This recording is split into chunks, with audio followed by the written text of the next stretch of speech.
Happy Monday and welcome back to the Wolff Den presented by Win Again Academy. I'm Matt Wolff, founder and CEO of Ticket Time Machine. Today we have Will Byington in the Wolff Den. How's everything going? What's going on, Matt? Good to see you. Yeah, great to have you here. I think we're going to have a lot of people that are excited to hear what you have to say. But for those in the audience who don't know who you are, give a quick introduction and then we'll get into it. Well, it's good to see you also when we're not rocking, because usually we're out at sea at the on the rock boat on a boat. It's good to be on land. It's good to see you. Will Byington, freelance photographer based out of Chicago, willing to travel anywhere. Uh, and I know one of the many fun things we'll talk about today is uh, freelance photographer for Sixthman, and a company that does rock and roll cruises in the Caribbean, the Mediterranean, and coming up this fall in the west coast of the Pacific. I've done 141 of those as the official photographer, which is absolutely crazy. And then I photograph just about anything and everything else. My joke is I photograph everything but weddings, but I've even done about 10 of those. So that's where let's start there because that's how I met you on the rock boat. And Sixthman is the organization, and they have music themed cruises. It's nothing like a cruise, as anyone who's been on it can tell you. How did you get involved with Sixthman? Because 141, that's a long. They've been doing it about 20 years, right? So that's even just seven a year, just based on that number. So it's pretty crazy. It's one of the funny things is so I toured with straight out of college. I went to the University of Alabama and I moved to LA and did movie promotions, entertainment marketing. After a year in LA, I gave up on that craziness and ended up touring with two bands from New Orleans. I toured with a band called Cowboy Mouth and did some stuff with Better Than Ezra. And as merchandise manager and promotions manager for Cowboy Mouth from New Orleans, we got invited to Rock Boat 2. So the second year that they did the Rock Boat, we went on this floating music festival, and it literally changed my life. It was one of the just coolest things ever.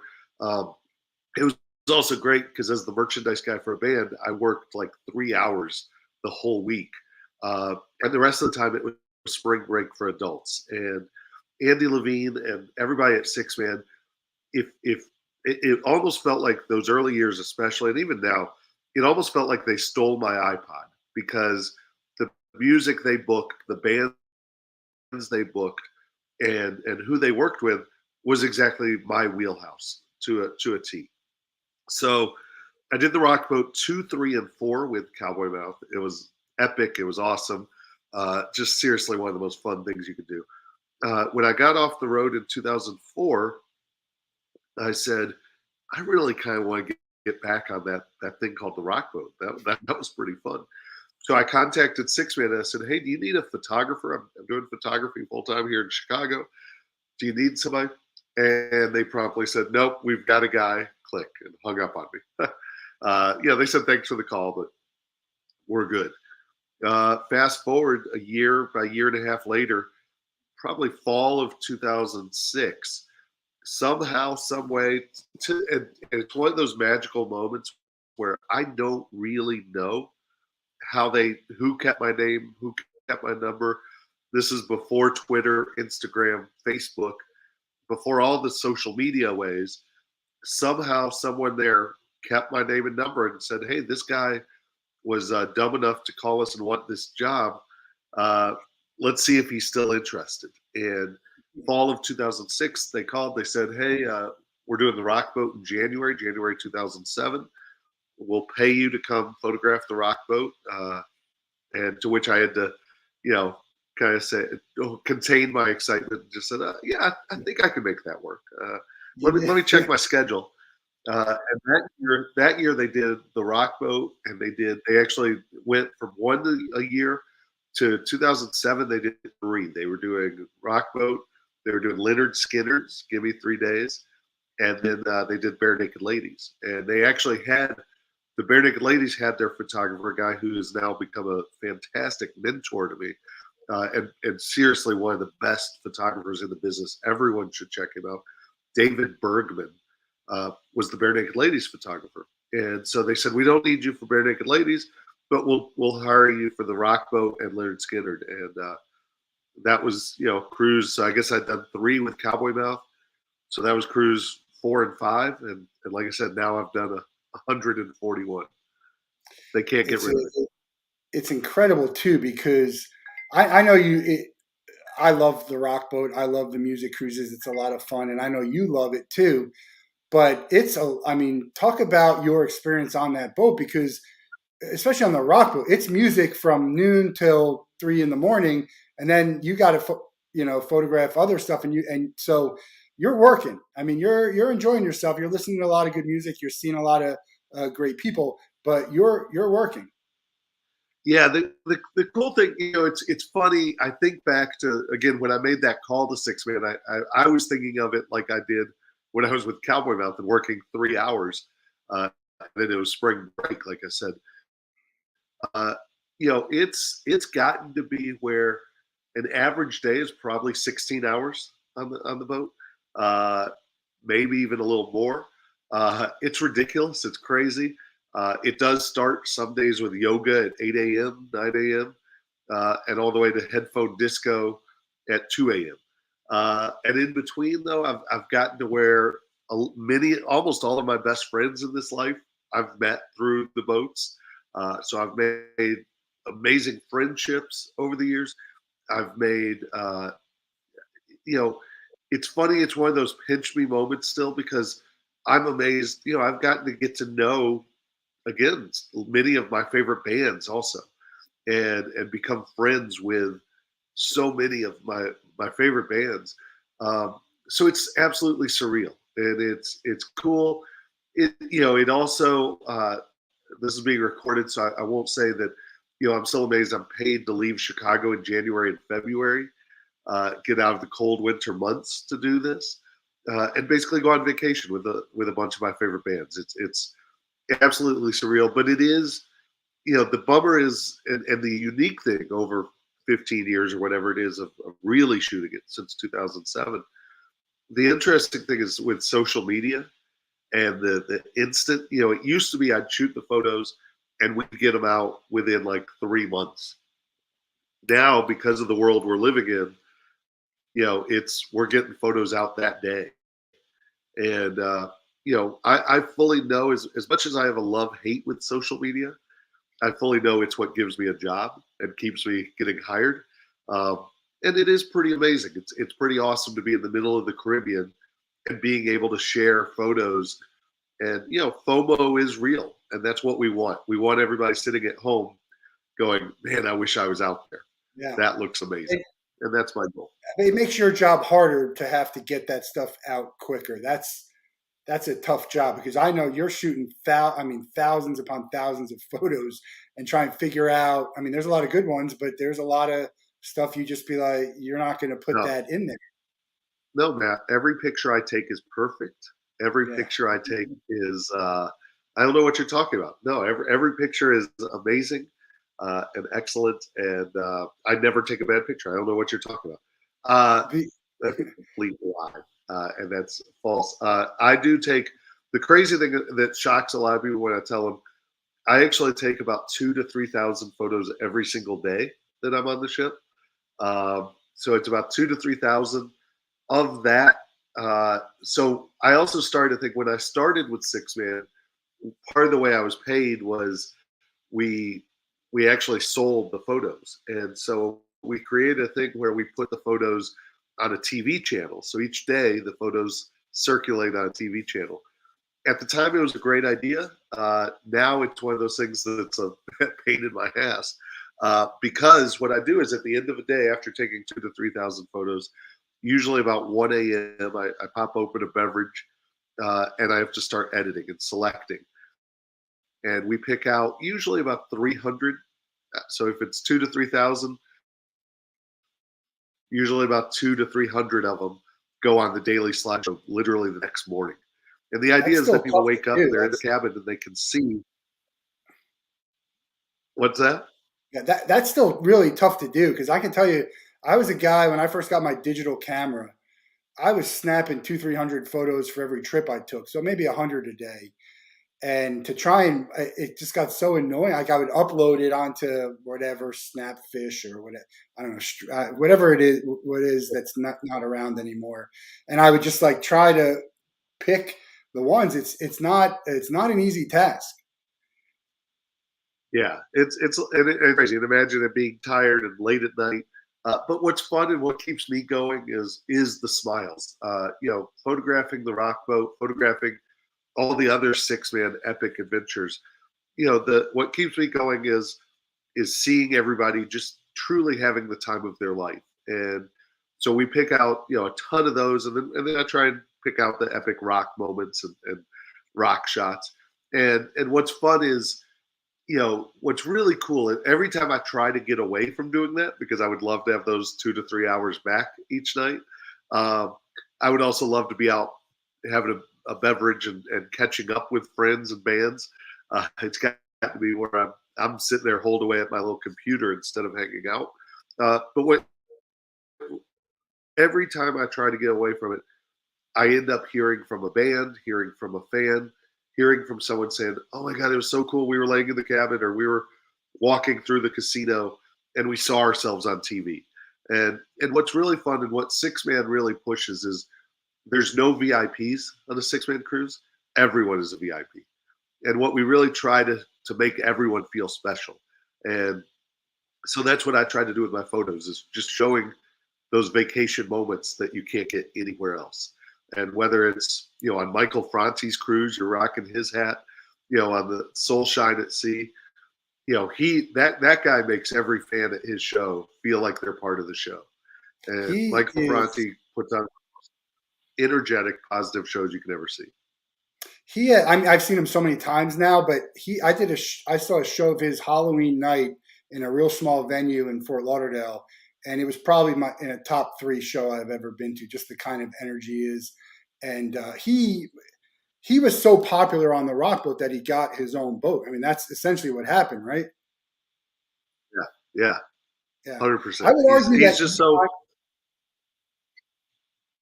I would argue that Go on ahead. any given boat, you're one of the most popular people on the boat. And we laugh about that, but I mean, everyone knows who you are. The people who've been on, they're all saying hi to you. They all want, look, they want you to take a photo, but they want to interact with you because we all have cameras. If I want a photo, I could take a photo, but there's something about getting a photo, you lining up to snap a photo. Well, you're very kind. You're very kind. I think it is. Everybody just wants to see themselves on TV. I know it. No, it's cool. It's one of the things that, and again, this is being broadcast.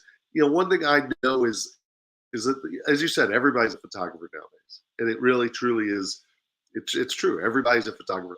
One thing that I've realized many years ago is that is part of my game on there, and part of my the way I see my role is I'm there to connect people, and I try to do that, and I try to just capture those moments that sometimes if you're a fan and truly what we want you, and it's been interesting over 15 years how phones now because there's internet on the boat, um, and just cell phones have become everyone's camera.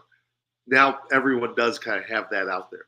It used to be, when we were early days of the rock boat, nobody even had their phone on them. People loved coming on the boat and putting their phone in the safe and not having that. But what Sixthman really excels at is we want you immersed in the moment. We don't want you taking selfies the whole time. We want you truly living in the moment that Michael Franti or Sister Hazel or Andrew McMahon, whoever's on the boat, we want you living in that moment. And the same goes for getting pictures with artists. What we really encourage is don't go for the selfie, go for the high five. Have a conversation with the artist. And so what I see as my role is I am the guy with usually two cameras on me. Uh, and so when I see someone just losing their mind, that's what I try to capture. And thank you for the kind words. And it's fun. I really I also try to go out of my way. It's again backfired because uh, one is there's only one of me, and there's 2 to 3 thousand of you, of the fans. Every now and then it kills me when I hear from someone saying, you've never taken my photo, or you must not like me because you've never gotten a photo of me. And that just kills me because, that's the farthest thing from the truth. I don't seek people out. But to your point, there's a lot of people who have gotten to know me, and every 5 feet I walk, I see them, and they're like, "We'll take our picture. Yeah. We'll take our picture." And so there are always some people who end up with like 20 shots on the TV, and there's some people I miss. And my goal is to get a picture of everyone. If you're having fun, I will also say if you're hanging out by yourself and reading a book on the rock boat, don't get mad at me for not taking your picture because, I also do look for people again losing their mind, having fun, Yeah, it's and not just having compelling content. You talked about having a conversation with artists, and I've gotten to know a few of the artists. I have my people that I think are my favorites, and JD Iker, probably the nicest one I've met. I won't make you say anything negative about artists, obviously, but there are artists. There are artists who come on the boat, they stay in the room, you never see them around, and that's okay. I mean, that's not. I don't think that's really what is great about the rock boat. Who are some of the fan favorite? Obviously, Fronte was a huge fan favorite, got his own boat. I know Matt Nathanson, everyone loved having on the boat. Were you on any of the boats with Yep. Hanson? I've heard some wild stories about them. Yeah, so it's funny, over again 141 boats, and we do boats. This fall we've got they're saying the final two Kiss cruises. We've done 10 years with the band Kiss. We've done we did 8 years with Leonard Skinner. We did 10 years with Kid Rock, events with him. Um, the cool thing about Sixthman, we did the Impractical Jokers cruise. We did, for years, we did the Walking Dead cruise. So the fun thing is it's not just the rock boat, it's across the board. Bare Naked Ladies. Uh, so we've really done some cool things with every boat and every community. And what it's really about is the community and really bringing people together. What's cool about it is, there's definitely some bands, Bronte, we keep mentioning. There's some bands who get on the boat and just excel, and they're in their element. And some bands here. Wait, what did I get booked on? You're gonna trap me on a boat with some of my biggest fans, and I Yeah, can't go anywhere. yeah, That gets in some of their heads. Um, but the artists who it's not about that, and once you get on the boat, you really see that you're on vacation as well as an artist, and it's amazing. Um, you're right. There's some who have come and gone. There's some who have experienced it, and again, unfortunately, usually if they are the kind of artist that doesn't get it, they don't come back. And then there's artists like you're talking about, Matt Nathanson, and so many others who truly are asked back all the time because they get. Hanson, I did do the boat. They were on the Rock Boat 2009, and they were great. I actually loved them.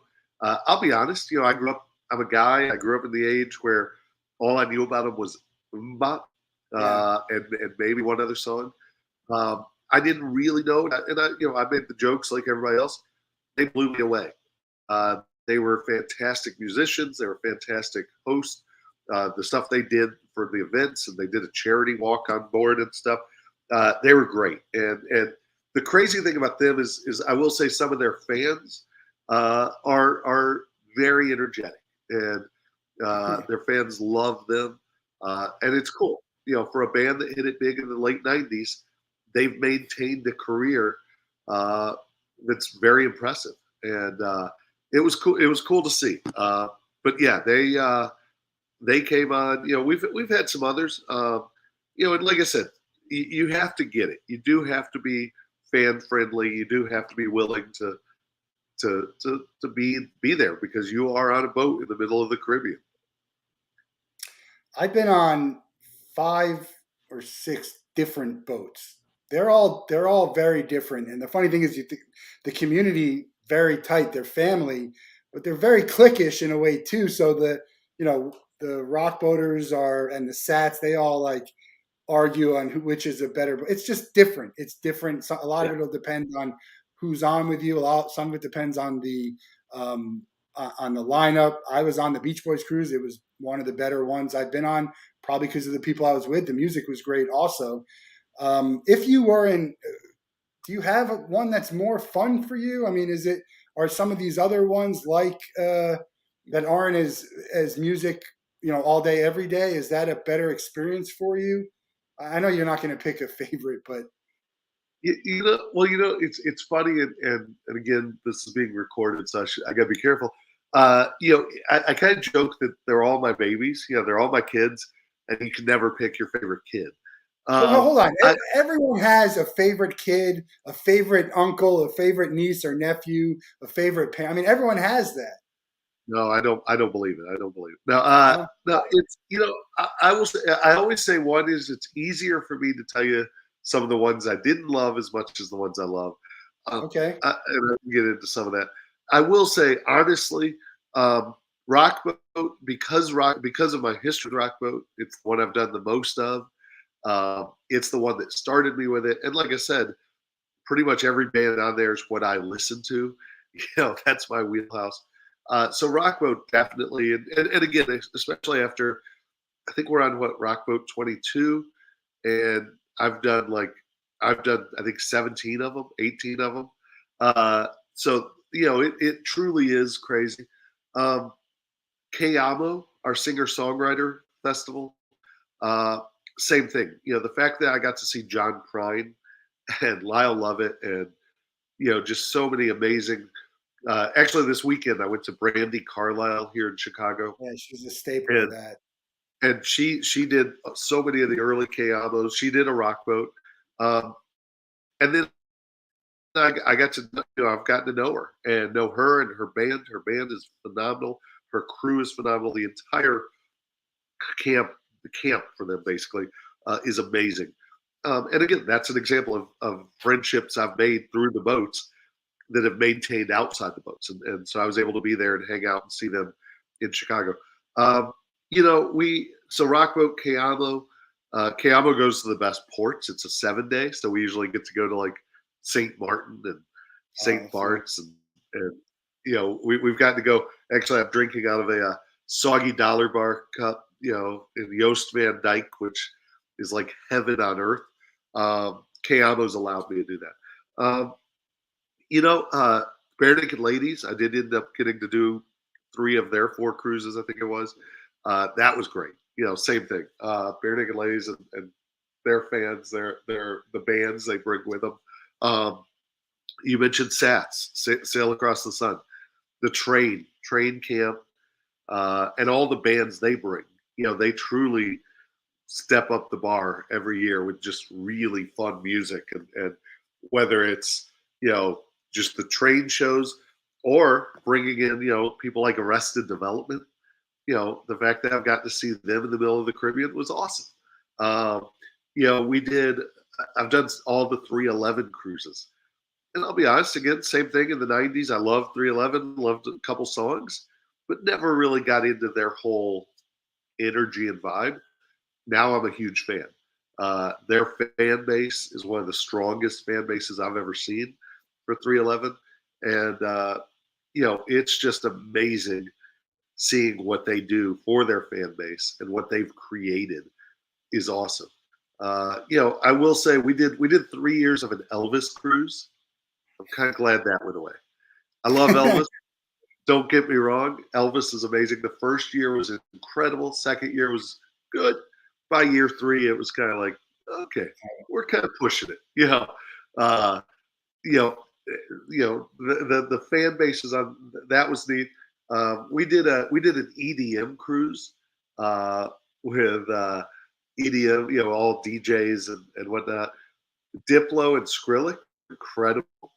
Diplo, that was great.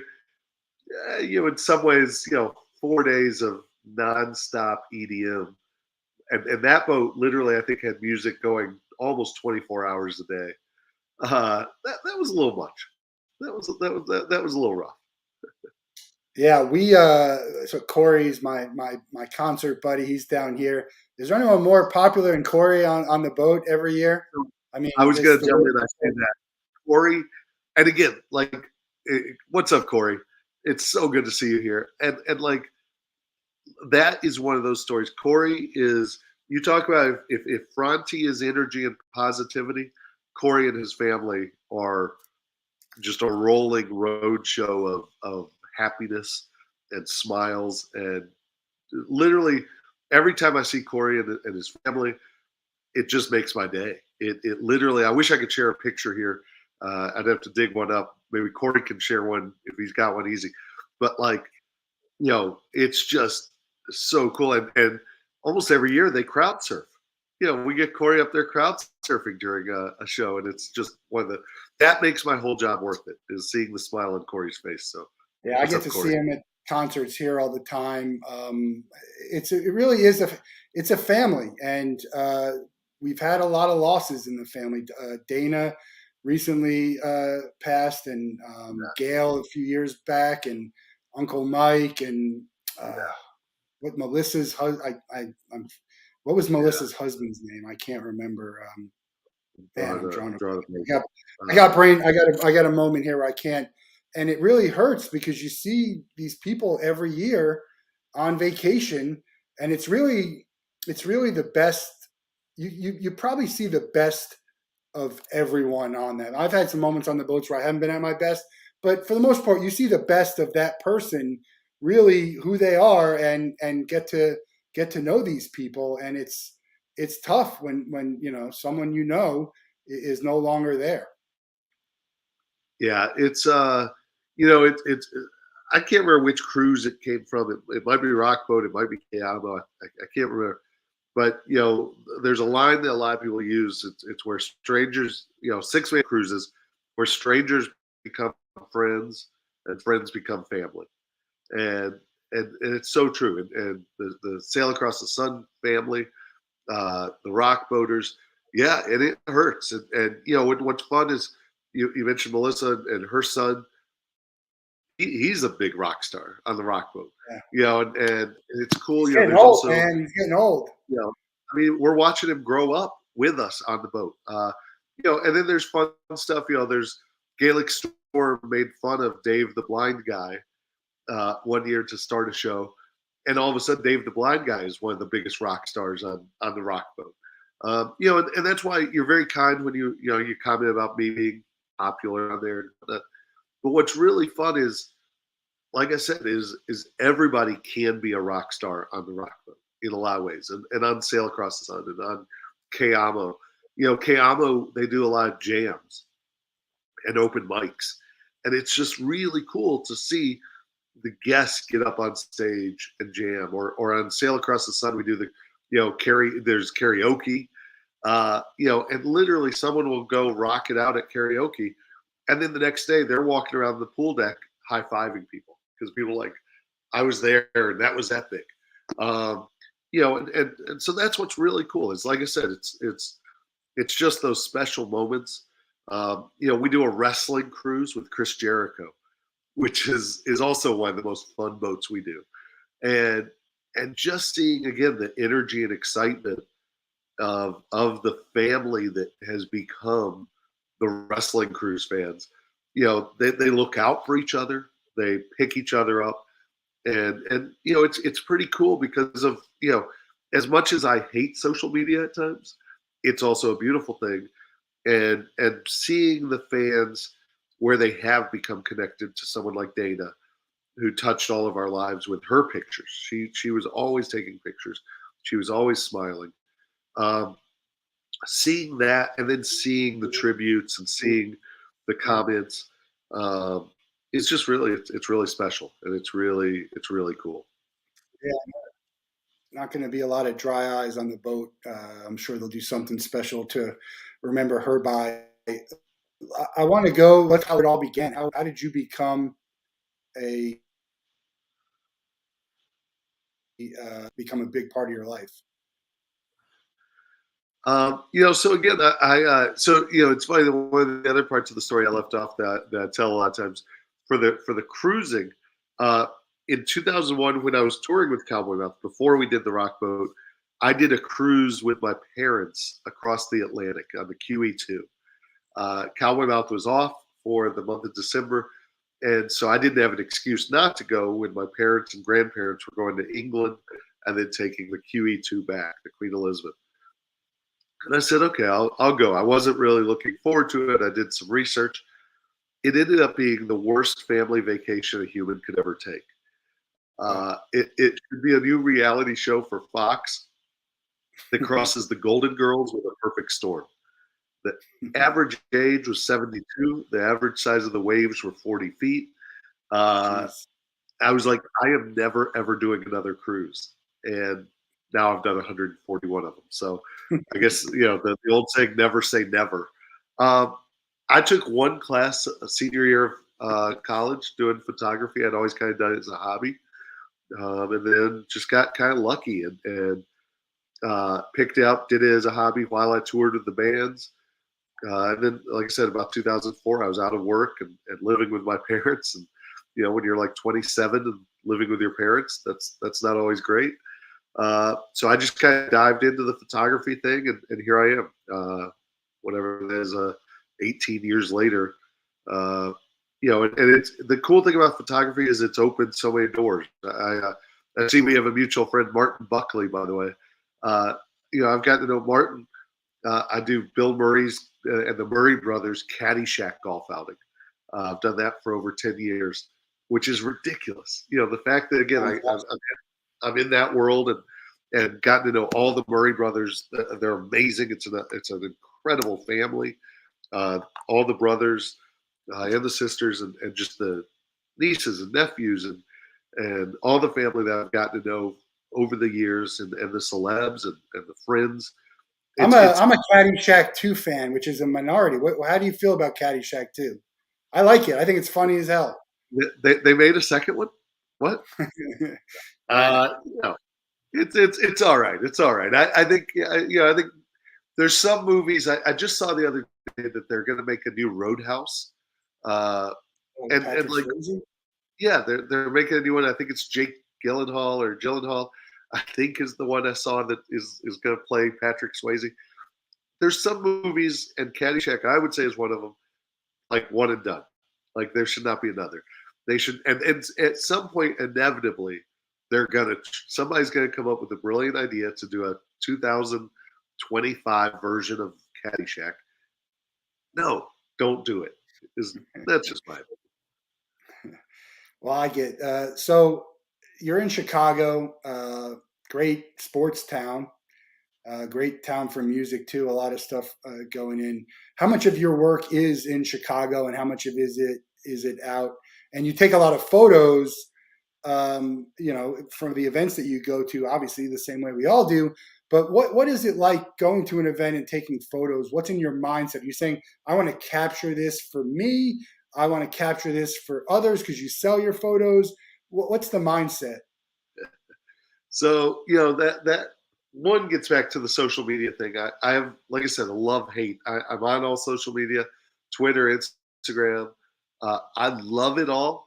Um, I am horrible at it. I wish they would create Latergram instead of Instagram, because like even right now I'm stressing because I've literally in the last couple of weeks I've been to a bunch of fun shows. This weekend I saw not only Brandy Carlisle, but I saw Willie Nelson on Thursday night. I saw Miranda Lambert last night. I saw, um, I've gone to a lot of fun stuff. Um, and a lot of the stuff I go to like that, like the Brandy was for fun this weekend. Willie Nelson was for fun. Um, but I do still take a little cameras. Sometimes it's just with my iPhone. Sometimes it's with my. I have a small Sony point and shoot. Um, I and it's tough because I've kind of gotten to a point where if I'm not, I used to bring my big Sony camera, bring the big one. Um, I don't do that anymore because I started realizing why am I carrying around $5,000 worth of gear that is my livelihood, and if it gets a beer spilled on it or it gets broken, I'm the only one responsible. Um, Also, I do like to get paid. It is good to pay the bills. So if you're totally giving away everything for free, it gets a little tough. But with that being said, uh, it's just the way I do live life, and the way I see a show is visually. And thanks, Valerie, for checking it out. I Yeah, just saw a message. Valerie's on later this week. She's got a great story too. Oh, can't wait to check it out. Thanks, Valerie. When I see a show, if I don't have a camera or don't, if I just have my iPhone, even, a lot of the bands I do go see, and events I go to, I really, I want to capture the experience, and I like the challenge, even if it's with just my iPhone. I like the challenge of capturing a cool shot. Um, so I do challenge myself, and if I don't have something, and all of a sudden I see like a really cool light show, or a performer doing something really epic. I was at Lollapalooza. I went to Lollapalooza the final Sunday of Lollapalooza, and Green Day headline. They were amazing as always. I just had my iPhone, but there was a great band. I think they're from Italy called Maneskin. Maneskin. Yeah, Uh, begging. yeah, By the that's way, their. isn't even their song, right? It's not even their song, but it's great. It's amazing. So they killed that song, but their whole set was true rock and roll glory. Just awesomeness, energy, excitement, fun. Just true rock and roll. They're Does it kids. I mean, remind you of Freddie Mercury a little bit? a little bit. Well, I mean, everything. Yeah, everything. I mean, Freddie Mercury meets Mick Jagger meets, what? I Jagger, mean, yeah. just awesomeness. Um, but like that show, I had my iPhone. I was way back in the crowd. Uh, and again, I was enjoying it and rocking out. But then I also like tried to with my iPhone, I'm trying to get a shot. Um, my problem is I don't share. Like I said, I haven't even shared Lollapalooza. That was a week and a half ago now, or a week ago, 8 days ago, and I haven't even put those up on Instagram or Facebook or anything. So it's trouble, But I do, whether it's a show, I would say 40 to 50% of what I do is just based here in Chicago. The next 2 days, I'm doing corporate headshots. Um, Very exciting, very exciting. Just like the rock boat, lawyer headshots and the rock boat go hand in hand. They're Yeah. very much the same. But no, so I do a lot here, and whether it's headshots, whether it's corporate marketing shots, same thing. I try to really capture an emotion, a moment. But then, I even just as I'm walking around the streets of Chicago or walking, going places, like I'll see something and I'll snap, and the iPhone, I'll say iPhone 13 Pro Max, it's just as good as so many other Um, things. it's unbelievable. The iPhone, the phone. My brother has the latest one. The pictures, the and Samsung, I think, has done a better job. I'm an iPhone guy, but I have an older iPhone, so my camera's not great. Samsung has done a good job with their cameras too. Yeah. Um, what it'd be, how about this for a reality show? Let's get some photographers out there, and we'll give people the new iPhone and Samsung, a Polaroid, a digital camera, and see who can do what with what. I think that would be interesting to see because how much is the camera responsible for what someone's doing, and how much of it is someone's eye? So it's funny. So actually, like the last 2 years have been rough. The last 2 years, because one, with the world shutting down. I kind of jokingly say my career is photographing fun, and fun was canceled for 2 years. Yeah. That it was rough. It was very rough. The second thing that's interesting for me is a lot of people. I hear from people at times, they were like, "Oh, we thought about hiring you, but we thought you were with Sixthman full time. We figured you were on a boat, so we didn't even call you." Um, and so it's tough because I'm like, always call, please. Always hit me up. Um, because my schedule is crazy, but I'm always looking for new gigs, new opportunities, new things. The interesting thing that's come out of over the last 2 years, though, to your point, is a good friend of mine, my friend Allie, who works with ALG Vacations and the app Vacations. she's brought me in now 3 times, twice already, and I'm actually going back to Cancun this week to teach iPhoneography and basically cell phone, how to use your cell phone better, whether it's an Android or an iPhone, how to take better pictures. Um, and so I fought it for years because phones have put me out of work. Even I've lost headshot gigs because companies are like, yeah, we can just do headshots now with our iPhones. We have an intern who does it. The technology has gotten crazy. The technology's gotten great. And one thing I'm diving into and really embracing is unlike playing guitar, unlike playing music, unlike cooking, painting, almost any of the other arts, I don't think everybody can be a musician. I really don't. I don't think everybody can be a painter. I really don't. I do believe everyone can take great photos. And the key is whether you take great photos all the time. And again, look at what we talked about to start this interview. I take 2 to 3,000 photos to get 300. Out of that 300, 30 to 50, maybe 100 are amazing. That's it. But that's 3,000 photos to get to 100, to get to 50. I can't remember who it was that I was watching a photographer, and they talked about where if they add like 10 shots to their portfolio a year, they consider that a success. And that's truly, with that being said, I do believe everyone can take some photos. The technology, the iPhone, I love the iPhone. One is there's half the time it exposes better than my real camera sometimes. Um, I love on my iPhone, I have 3 lenses. I have the wide angle, the zoom, and then telephoto. Um, that alone, if I was bringing my Sony, I'd have to have 2 lenses, or different lenses to do that. And all of a sudden you're changing lenses and you're lugging around all this gear. Um, I really think, like I said, I think everybody can take great photos. Part of it's technology. Part of it is the skill of knowing where to look and how to take it. Um, even this weekend at some of the concerts, you hand your phone to somebody, and I hate when people take a photo of a group and they hold the camera here, for example. And especially if you're asking them to get a group shot with the stage behind, it's like, hey, just lift it up a little, go high. Everybody looks better from above Yeah. anyway. We all want to get rid of this, and you want the atmosphere. I was with a group of friends at Napa, out in Napa Valley, and there's a big Napa Valley sign, "Welcome to Napa." And we handed a phone to somebody, "Hey, get our picture with this," and they literally cut They off. missed it. It's unbelievable. They cut off Napa. So little things like that can be taught, and hopefully you can help people. Um, but the other Yeah, I'm beauty not a of I'm not a professional photographer, but when someone gives me their phone, I'm looking at, hey, what are you looking to capture? Because I can't stand when I give someone a phone and I look I'm like, well, why in the world did you cut this part off of what's behind us? Yeah, and some people, so some people need help, but I do believe with a little help. The other beautiful thing is if you shoot, for example, I'm a big believer in shoot wider because you can crop it. Yeah. You can It's crop it.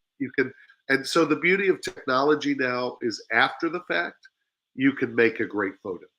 And and just you're with you're a taking photos of all like huge groups of people, and I'm looking at you and I'm like, how in the world is this guy going to get everyone in this photo? It's really crazy when you look at those like big group. They're all out here, and you're just like this, and I'm like, wait, well, how's that going to work?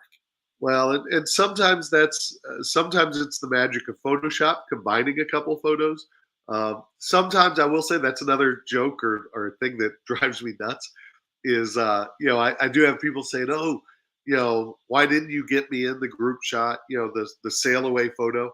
And I say, where were you standing? And they were like, oh, well, I was behind the pole on the right side. Well, you were a little far to the right. I can't get, or you were behind me. Sorry, I didn't get you in.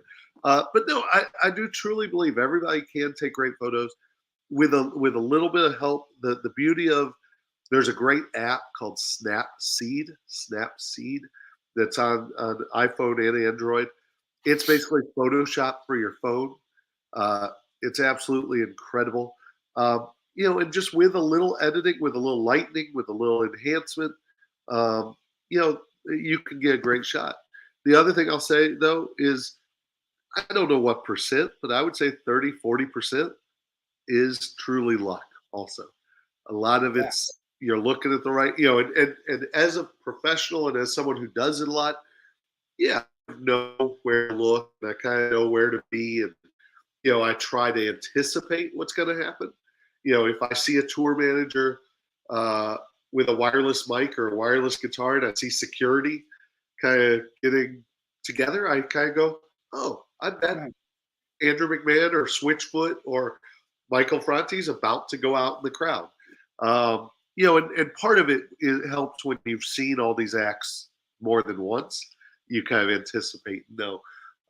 But there's still a luck to it. There's still, I can't tell you how many shots I've missed. For every shot I've gotten, I've missed shots because I'm talking to somebody and taking a fan shot.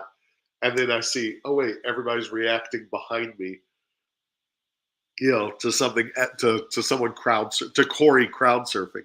Yeah. And I think there've been a few times like Corey's crowd surfed, and I'm all the way up in the upper deck at the back of the pool deck, and all of a sudden I'm like, sorry, got to go, and I try and run through the crowd to There's get other, it close. there's other people who got the shot, and we're all. I mean, I used to do hundreds of photos. I have a friend I tried to introduce you to, and she's got so many beautiful photos that I think she needs to sell. So I want Right. to talk about that because you sell your stuff that online and at willbyington.com. But what is a good subject? Take away music and concerts. That's always a sporting event. If you're just walking around, if you're a tourist, what do you think makes the best subject? That's a tough call because I think it does. One thing I say so when I do these photography classes, when I talk to people about that, one of the things I say is, whether it's editing a photo, whether it's taking a photo, the beauty of art, and this goes for all art. This goes for music. This goes for uh, It's in the painting. eye of the beholder. It's the eye of the beholder. And so one thing I really do tell people is I can't 100%. I can tell you what maybe makes something visually good. I can definitely point out like, hey, you cropped off, like, hey, you're shooting the Sears Tower and you cropped off the top of the Sears Tower, the Willis Tower here in Chicago. Um, you know, uh, but with that being said, maybe that's what you're going for. If that's what your vision is, um, what makes a great shot? I do try to say, um, don't crop off, don't cut out, don't. Some people seem to like to really do tight shots, and if you're going for macro and detail, cool. But if it's something going on, if it's someone throwing a baseball or throwing something but you cut off their hand, you know, if that's the shot of them throwing, you're kind of like, what is that? Get the whole, try to get the whole thing, you know, whatnot. If it's a guitar, if it's an artist jumping or an artist just truly rocking out, don't cut off their hand, don't cut off the head of the guitar.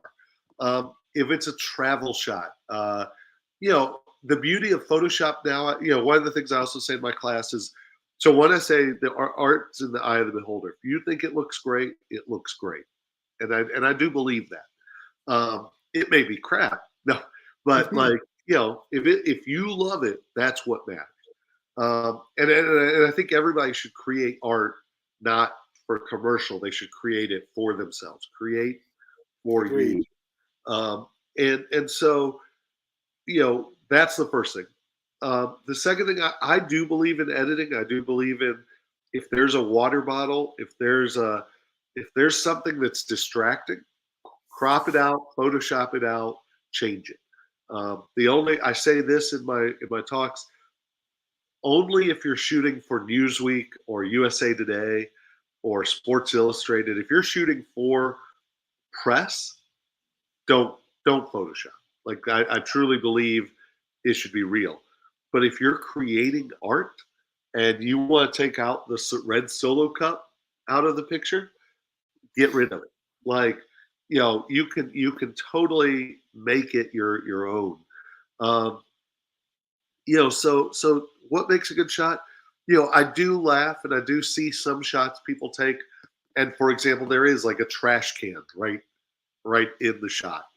Um, or there's anything distracting. I say try to, if you're walking down the street and you get a really cool shot, just keep an eye on what's in the shot, because if there's a car right there, That that could ruin the whole photo. it could ruin the whole shot. And Yeah. and so I say kind of keep an eye on that stuff.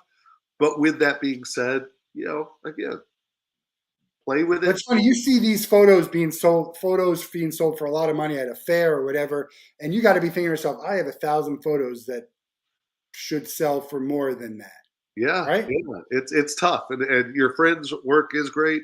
And I think the advice I said, even is try to sell it. Like create art for you, and then I do recommend. I mean, it's competition for me, and it's whatnot. But I encourage the heck out of it.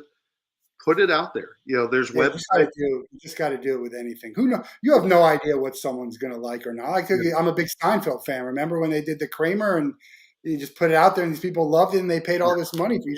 You have And no then idea what someone's going to like or who's going to walk by or I for still what want on. I still want a coffee table that is a coffee table book that is a coffee table. I still want that. You can make that It's happen. exactly. You never know.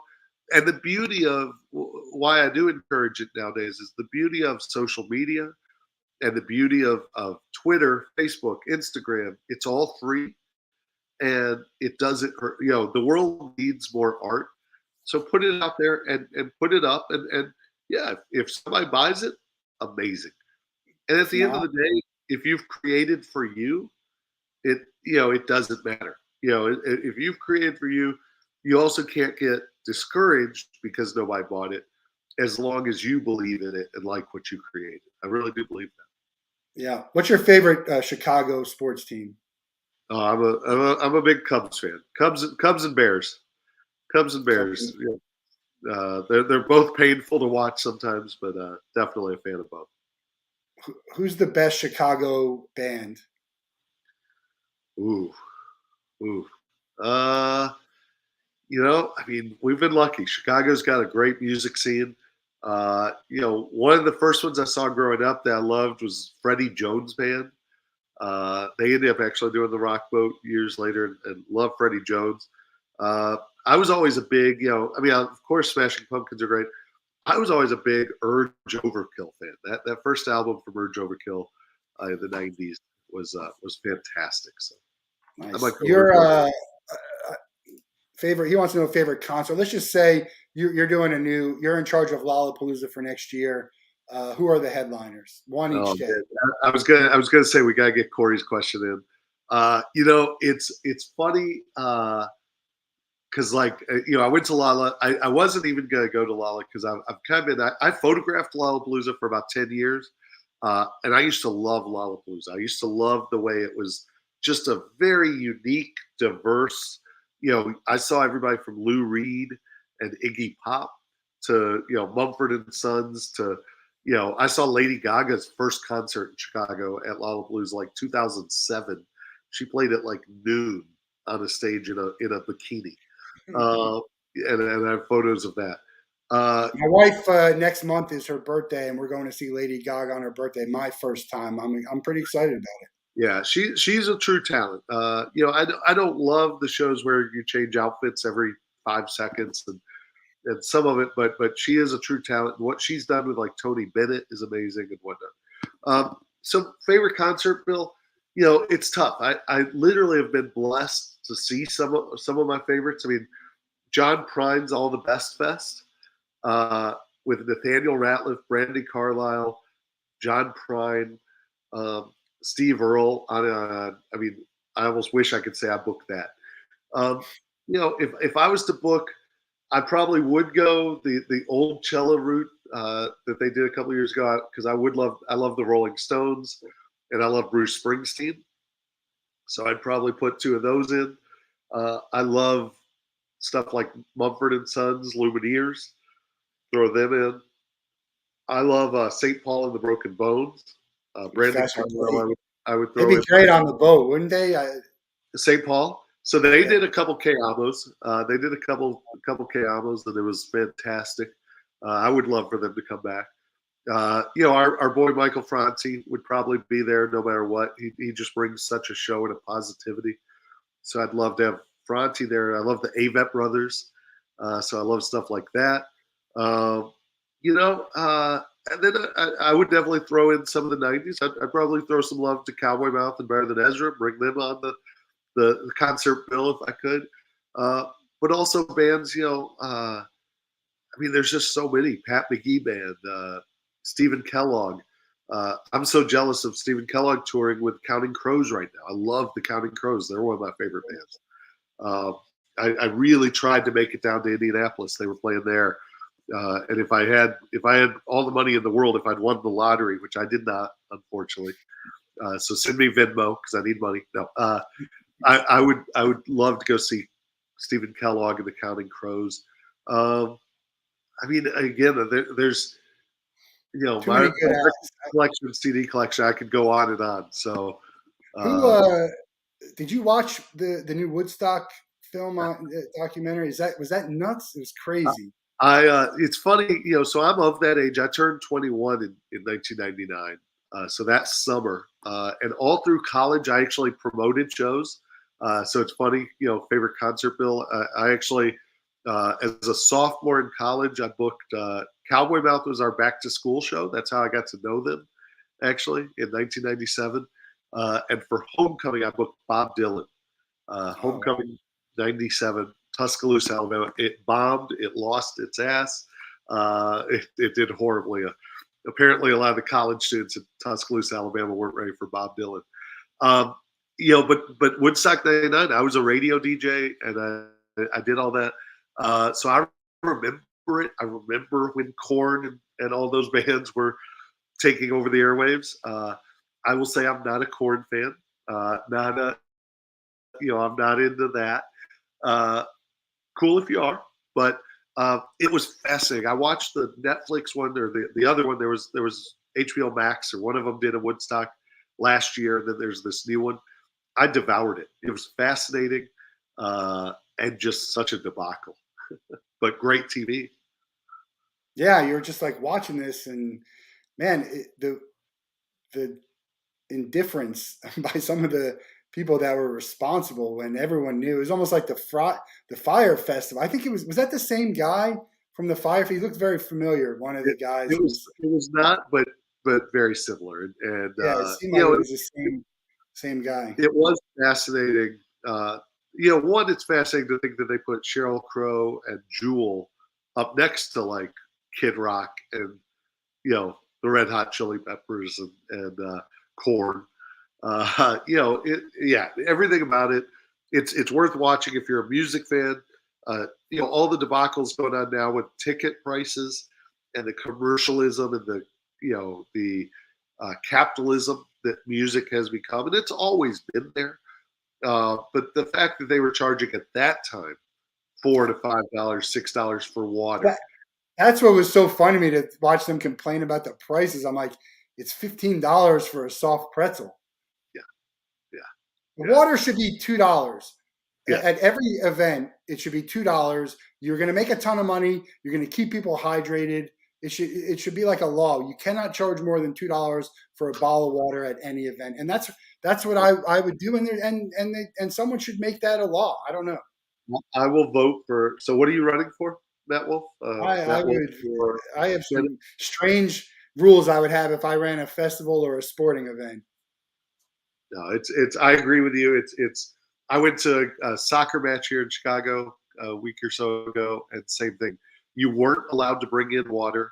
You weren't allowed to bring it in, and then it was $6 for a bottle of water.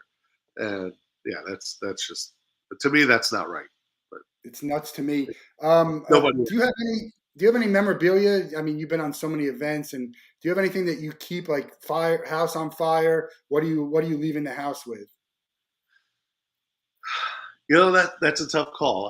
Besides your I, camera. well, yeah, I definitely do. I definitely do keep. I'm a pack rat. I definitely do keep a bunch of crap that I shouldn't bring.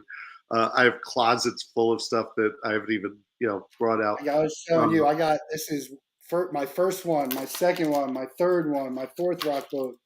It's all in boxes. Here I'll like I have. So like, let's see here. Let's just make sure my little hard drive doesn't. I definitely do have. I don't know if this will show up here.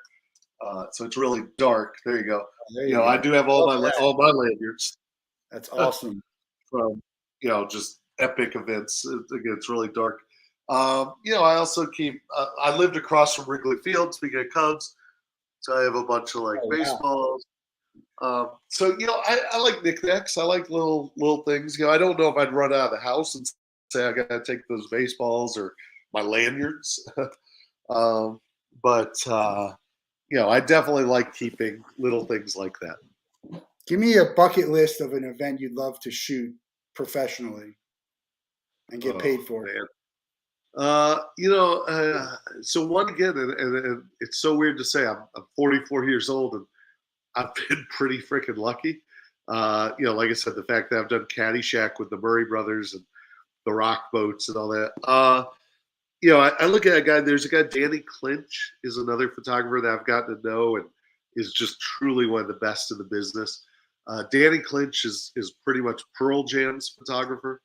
Oh, He's Springsteen's photographer. Bucket list. One is I toured for 3 years. Like I said, I would love to go. David Bergman, who I mentioned earlier, is out as Luke Combs' tour photographer, oh, he's and awesome. he's been able to document Luke. He's been able to document Luke Combs exploding, and his career on the uprise. That's a bucket list. Would be to go back on tour and really be able to document the behind the scenes, the day in day out of Who would you an pick? You could pick artist. any performer. Who would you pick? Whew, anybody who pays me. No, Nah, I know uh, that, but if you could I, pick anyone. I don't know. I really don't know right now. Well, that goes in. All right, we'll skip that because we're gonna. It's similar to I'll the think about it. final. It's similar to the last question, which would be sort of the same, but we let everyone out of the Wolf Den with the same question. You could pick one person in the world to spend a day with, 24 hours. They have to be alive. You can't be related to them, and they can't be someone you've hung out with. Who would you pick, and what would you guys do? So I'll go with the I'll go with. I mean, there's so many. I'm fascinated by people. The two that I'd stick with right now, though, is I've always thought it'd be really cool to meet David Letterman. Okay. I think he's got just incredible stories and the interviews he's done and the people he's met. And he's a huge music fan, and he's responsible for a lot of the bands that I love. He helped, I would say, kind of break by bands that he let be on his show. Yeah. So I think it'd be fun to really talk to David Letterman and just hear stories and that. And then another one that I guess has been on my mind lately because of what he's been doing, and I think it's just a really cool use of celebrity is Jon Stewart. I knew you were going to say John Stud. He's Yeah. yeah, and I think there's similarities there. Like they took a break and you come back and you're like, who is that guy? Yeah, and I like the way they've used. Like I said, I feel like they've used their celebrity pretty well. Um, and I think it's pretty neat to see, what Jon Stewart, for example, did with the Burn Act and the Pact, I think it's called, or whatever the act is that he just helped get passed. He's always been passionate about the 9/11, Yeah, you yeah, know, and first driver. responders and military, and so I think that's really cool. And I think he's got a neat perspective on the world, and we align kind of politically. So I think someone like him, uh, and then If you had to pick one, is it Letterman or Stewart? You can only oh, pick one, Letterman or Stewart. put me on the spot. Uh, probably Letterman. Probably Letterman. Probably Not learn. a bad choice. I don't think anyone's even said those. We've had so many. It's funny because you're in Chicago, and I eventually I'm going to go through all of these episodes and make a list. I had like a list through the first 40. I think Obama is number one. I Yeah. do think he's been mentioned the most, but And I think, Letterman's a great. and I'll say I mean, I actually, that's where I was going to say, you're nailing me down to one, and I'm trying to go to three. Because I would have said, and really almost any president, I am fascinated by politics also. Obviously, I picked John Stewart, as one of mine. Uh, but I think, yeah, Obama. I mean, even George W. Bush. I think it'd be cool, just hearing the stories of the politicians and the men who have occupied that office, and just hearing the stories of like what an average day. Forget when anything's shit's hitting the fan. Yeah, Just the average day of being president, knowing you have that power. I was lucky enough. A side note, one of the so again, I've been incredibly lucky to meet. I spent 2 days with Will Ferrell and Zach Galifianakis photographing them. I saw that the Like I first said, pitch photo. That's a great photo with Zach in the background. yeah. So that was a great day, or 2 days actually, and riding around with them was fascinating because you get to see. What I love is seeing the quiet moments as well as the public, and But I've been lucky. A side note on the president thing and Obama, another mentor and a guy that I just incredibly love is Pete Souza, and I actually owe the Brandy Carlisle and her camp, her band, introduced me to Pete Souza, and Pete Souza was Ronald Reagan's photographer back in the '80s, and then he was Obama's photographer for all 8 years, and so he's seen both sides. He's been on both sides of the aisle. But he truly is one of the best photographers I think ever. Forget politics because he doesn't.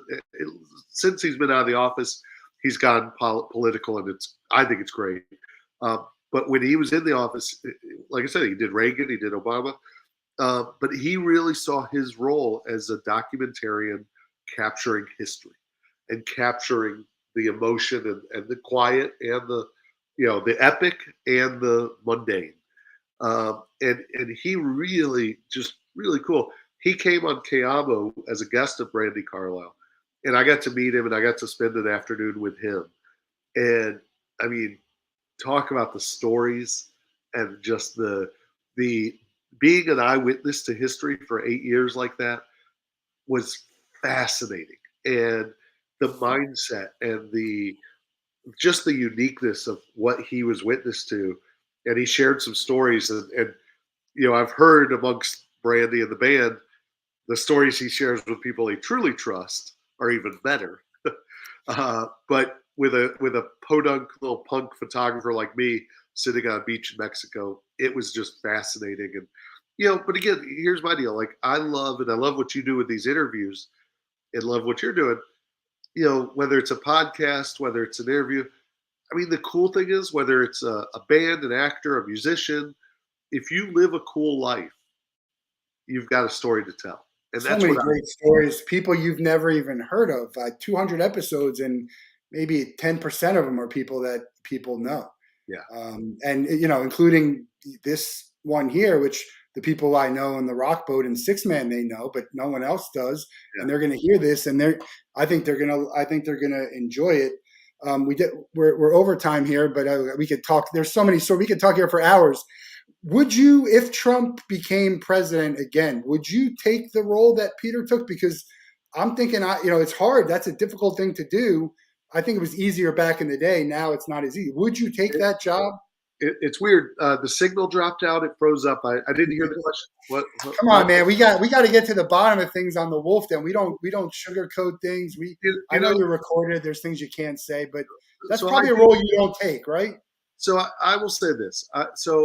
I I've actually I've done some political photography, and I've actually done for both sides. I've done some for Republicans. I've done some for Democrats. Um, I I truly like I said, Pete Souza is a mentor, and some of his philosophies, and you can read up on him. Like he's very much like everything he took, he did. He maybe enhanced a little bit, but he wouldn't even edit. He doesn't photoshops out stuff, all that. Um, and he had a really cool moral stance on that I truly believe. And like I said, if you're shooting for history and for press, you don't change things. You present it as is. You also, he said when he took the job with Obama, the only way he took it is if he had full access. Um, there's some stories that have come out. It started day one with Trump, where he said, for example, he said he needed some Photoshop editors that he wanted to hire to make sure he could get his story out. Um, he also accused people of photoshopping his pictures. Um, there's also stories now, for example, that just came out with some of the stuff going on now with January 6th, where they talked about for like 5 hours, the White House photographer, was not allowed in to see him. So, to answer your question, no. Yeah, that's true. I I will. I'm willing to work, and if it's the right gig and the right opportunity, I put country over politics. I really do. Right or left, I think if it was the right candidate and right opportunity, um, I would 100% take it.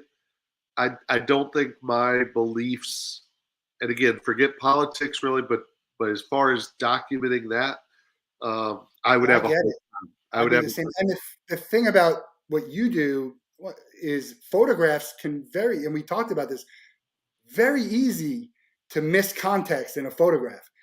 And you got these people with video. They're videoed and they're still saying this didn't happen. yeah. So imagine what would happen if you take a photo when you know you were there, you know what happened. You could take 10 photos in a row and someone say, no, that didn't happen. Yeah, and I would have a hard time because again, that is happening, and that does happen now with again both sides, and it's frustrating because it's like no, literally that is on video or that Yeah. is in the photo. And you don't Like have to use that. That's, to talk about. There's so much stuff you could talk about someone that you don't have to use you don't have to make stuff up for these people, yeah, for anyone.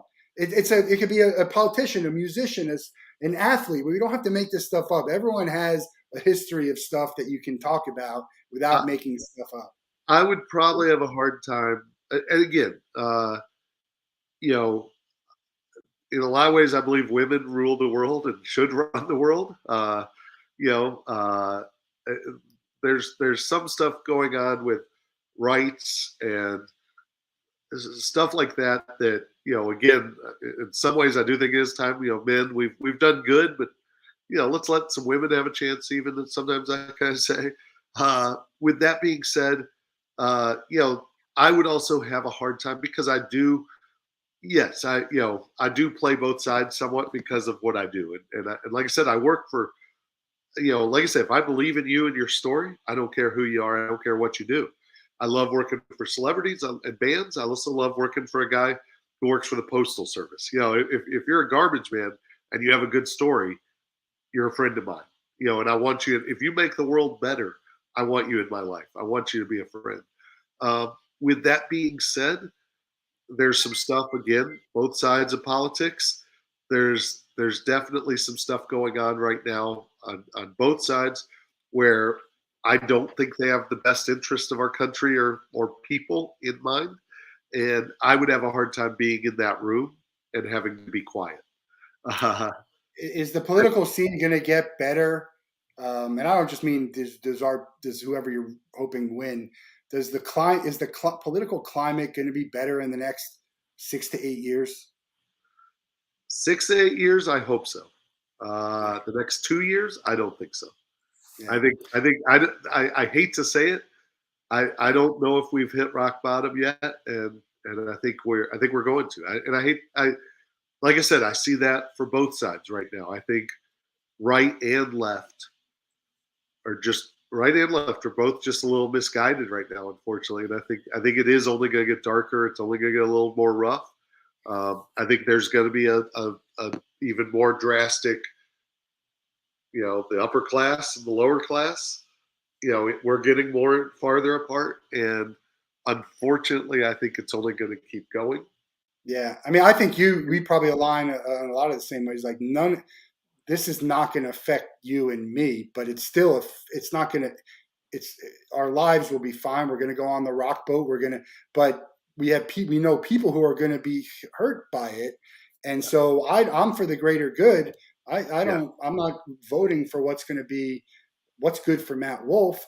I'm saying what's good for the greater amount of people, and I think you're right about that. yeah. Unfortunately, we're and really, privileged for you that know, reason. that's my again. It sounds like you and I should run for office. I'm And in. we've I and, got too many. I got too many skeletons in the closet. Too many and things we that. might not be able to go on the rock boat either. But the I I'm a big believer that we can all lift each other up, and I really do believe if we all help each other and lift each other up. And here's the deal. And the beauty of the boats is there's every persuasion you want on these boats. And what's cool is you come together for 4 days and you kind of forget about it. And you realize how close we are to each other. And music, I'm a big believer. The things that the boats have that I believe in life bring us all together: music, food, and fun. And if you have music and you have food and you have fun and you have that mindset, we're going to get along. And the thing that is missing in our society, I think, is discussion. So it's great that you do even interviews like this. Is we need discussions, we need conversations. People don't converse anymore; they just yell. And I I've really invited them all on. I've invited them all of them. DeSantis's people, the people who I align with, the NRA, all of them, and they don't like who's this guy. yeah. But that's what we need. We need that conversation for the And I people who believe aren't your audience. I really do believe when you really, especially if you're breaking bread and you're having a meal together and you've got music going, I really do believe we're close. Like there, yes, there's the fringe. There is, there's people way over here, and there's people way over here, and I'm, purposefully going off screen because they're so far out there. But I really do believe when you really start talking and really kind of go, what do you really believe? Most of us are here, and yes, we're different, but you know, most of us are. I think this close. I really do. And there is Jeff wants to know about he's surprised. Jeff surprised we didn't talk about the booze. Yeah, the booze is the Wait, booze. wait, Jeff. There's drinking on the rock boat. Only if there's an unlimited drink package. Well, which Uh, even you, without the unlimited, there's a lot of booze. you And have well, that used to be back. The good and bad of it is that we talk more. We know more what people think. That's the good and the bad yeah. of it all. Well, The the problem I'll say there, and Jeff, yes, we need drinks right now. We should start right now. No, the the good and the bad is that the one thing I wish we could do away with is anonymous. I hate when people can be anonymous because I think if you truly, I think there's a lot of stuff people say on the internet that they would not say oh if yeah, if they had to put their name and face to it. oh, And of and course. that I was like that. I would have been like I had someone. Well, I didn't do it often, but it'd be like, look, I'll say this to your face, but I wouldn't put it in writing because now it's forever. And now I used to work for a company and I didn't really care, but you still have to be careful. Same as you've said multiple times on here, I'm being recorded. I mean, I like to have a conversation so people can say whatever they feel yeah, because that's just what you say something and you stand by it, and hopefully it's not offensive and it's on the right side of history because there's other people who say things and they double down and triple down and you're just like, what? And these are people who are running our country. yeah, yeah. So no, it's but again, we should break bread. We should do shots. My photo class on the boats I call Shot Club. And that started with a lot of friends. The Shot Club was not photography originally. It was friends on the rock boat in the casino at 2 a.m. And literally we would all do a shot. And Jeff is right. Shots, shot, shot, shot, shot. No, we did that. And again, I truly believe when you raise a glass, you raise a beverage, you break some bread, you listen to a song, hopefully that goes by the wayside and you just forget about the stress. And to your point over the next couple of years. Uh, I think we're just going to need more and more conversation and shots and listening to bands, and really, I think that will bring us together. The last thing I'll say about that I'm a strong believer of what we need more of, not only the conversation and what does we need more experiences, and that's what the boats are, whether it's the boats or whether it's concerts.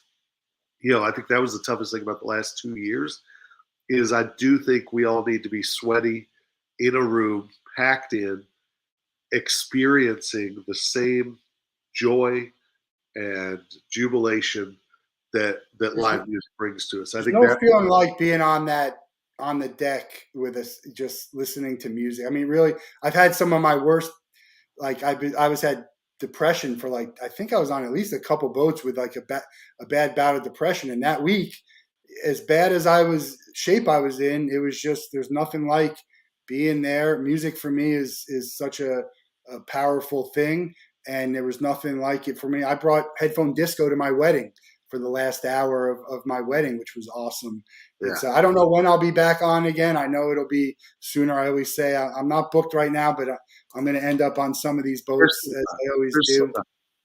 Yeah, there's still time. So really appreciate your time here. I think it's man, to be able to do what you do is like I'm sort of in that thing now where I'm doing events, and it's such a great thing. I don't want to say it's not work because it's work, and I don't know what they're paying you, but they're not paying you enough. That's for sure. There's no argument there. Now I'm glad this is recorded, so that's Yeah, good.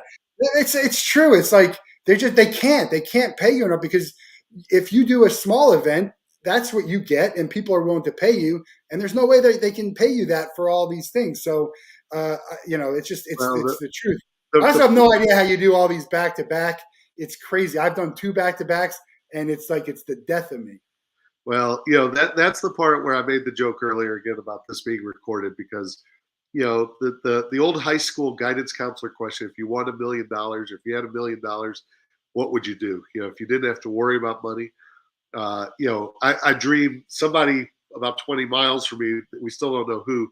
Somebody here in the Chicago area in Des Plaines, Illinois, just won the $1.2 billion lottery. Crazy. This is, and I shouldn't say this on recording, but here goes. The truth is, to your point of when I go to shows, when I go to things, even if I'm not working, I still shoot. If if I won $1.2 billion, I'd book my own rock boat. It'd be Will boat. But with that being said, I'd still be taking photos, and that's the beauty of it. That's the fun, and that's how. I mean, as I get to be 44, I'm not 27 anymore. It's a little tougher to do the back-to-back boats. Um, it's also I'm an eighth grader in a 44-year-old's body from the Yeah, standpoint of me too. I get on the boat and every time I go, okay, this is the boat. I'm just going to eat salads. I'm going to eat healthy. I'm not going to do shot club with Jen Weddick and Jeff Wilson and Matt Wolff at 2 a.m. This is the boat. I'm going to go to bed early. I'm going to sleep. I'm going to, maybe do yoga. Said Will never. And so but then I get on the boat and I go, oh, there's soft serve Yeah. and hot dogs and French fries. Oh, and a slice of pizza on the plate with my salad is a good idea. And that's how I don't know how I do it. But I look at Jeremiah and Elizabeth E and Jared, and they're. I mean, it's unbelievable how they never look like they're tired or they're just. I mean, they're everywhere. It's really. I love watching it happen and just to be. well, that's because Be again, some around. of them start the boat with fireball shots, Yeah, and yeah, crazy. I know. Like we keep saying this, but what would you do? Last question. If you couldn't be a photographer, what would you be wanting to do? it's if you had known me all through basically middle school, high school, college, uh, you would have said I was going to be in radio. And I did radio in the high school and college, and even right after. Uh, I've always kind of had the dream to go back into radio. I'm a quitter podcast host. I did about 20 episodes of a podcast called My Three Things during COVID and quarantine. That kind of scratched the itch. I loved doing that. You know, if the bummer is with a real job like that, you can't travel as much, and that would be where I'd probably be in pain now. Yeah. What? I have to be there Monday through Friday. What? But with It's that being said, crazy. radio is kind of like I love music. I love talking. I love the aspect of that. So if money didn't matter, I would also thanks Jeff. If money didn't matter, I would book shows. I would love to find a way to book bands and put together Corey's favorite concert bill. Um, I would love to be able to support the bands we know and love and do house shows and whatnot. For some reason, they don't want to play my small one bedroom apartment though. So You gotta get a second. You gotta at least get a second bedroom, and then you're in business. I forgot to even ask you this. Who haven't you seen that you would love to see that's alive and still playing? it's I funny. imagine it's a big list. It's actually pretty short because again, I've been lucky to see just. I think I've pretty much seen everybody. I'm kicking myself. I've seen him. I saw Elton John with Billy Joel uh, years ago at Wrigley Field. I photographed it, in fact. Epic show. Elton John just played Soldier Field Huge. here Yeah, I Friday saw night, it. Yeah. and I would have liked to have gone. Everybody I know who went said it was amazing. I kind of wish, since he says he's about done. Uh, Billy Joel, as I said, I've seen him. Uh, I would like to go to New York to Madison Square Garden. He's That'd be doing his epic run of shows. Um, Other Who than have you that, seen the most? Is it? I mean, Sister Hazel for me probably, but and maybe for you. Who have you seen? I went to school in Gainesville, so I saw him even more back then. so I went to University of Alabama. Like I said, that's how I'd been turned on to Cowboy Mouth before I even got to college, and then started seeing them in college, and then touring with them. They did at that time we were doing 250 shows a year, and I did about 3 years with them. So probably Cowboy Mouth is the number one for that. Uh, you I know, believe is on my. It's in my rotation. Love that song. I believe. yeah, Great, yeah. great song. So there you go. All right, beautiful. Thanks for your time. I'll see you on another boat. If anyone needs photography lessons or wants to take a look at some of his work, check out willbyington.com. He's on Twitter. He's on Instagram. He's on every Sixthman cruise. Uh, come on, come for the photographs, stay for the music, something like that. I don't know. Hey, get ready. Give it a Yeah, shot. we got a packed week of shows, so stay tuned and have a great night. We'll see you tomorrow. Thanks, man.